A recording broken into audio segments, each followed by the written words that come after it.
Asked a couple of people earlier on because I think this helps us to understand people's views on this issue. I mean, do you personally feel that homosexuality is intrinsically evil and objectively disordered? Again, as a Roman Catholic and as someone who believes in the First Amendment, there is a small line that says there shall be no religious tests or qualifications for office. Now, what you're saying isn't a religious test or qualification. I'm not running for office. But the idea that as a Roman Catholic who believes what the Church teaches, I don't have a right to stand up and speak my mind freely and fairly, I think that goes against one of the key foundational principles of this country. So yes, as a Catholic, I believe what the Catholic Church teaches on this, and I respect my Protestant brothers and sisters, everyone here who have their own religious beliefs. But the arguments that I put forward today, I think, are logical and rational arguments on the foundation of marriage. I think people of different faiths and different backgrounds can agree on this. And for those that disagree, that's what this public hearing is about.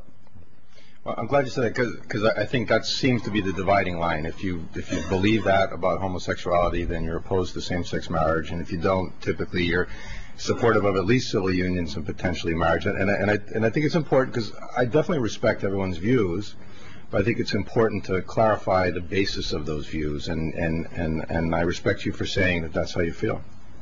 Well, I believe in respect and the basic human dignity of everyone. So again, I think that's something else our church teaches: charity, love, respect, and that's what I believe in. So labeling people as intrinsically evil and objectively disordered is a respectful thing in your view? Well, first of all, the church doesn't label people as that.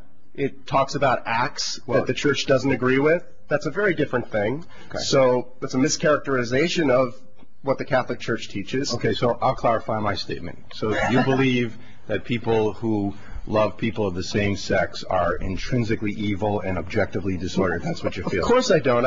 I'm not saying that people are individuals. I'm not saying anything like that. But if you want to stand up here and have a show trial on my Catholicism, I'm willing to stand here and sit here and answer questions all day because, again, people fought for the right to be Catholic. People fought for the right to believe what they believe and speak up on those issues. And anyone here who's sitting here, I don't care what religion you are, don't ever be silenced. Don't ever be told, don't speak what you believe. That's what we have to do. That's what I believe in. I'm glad you said what you said.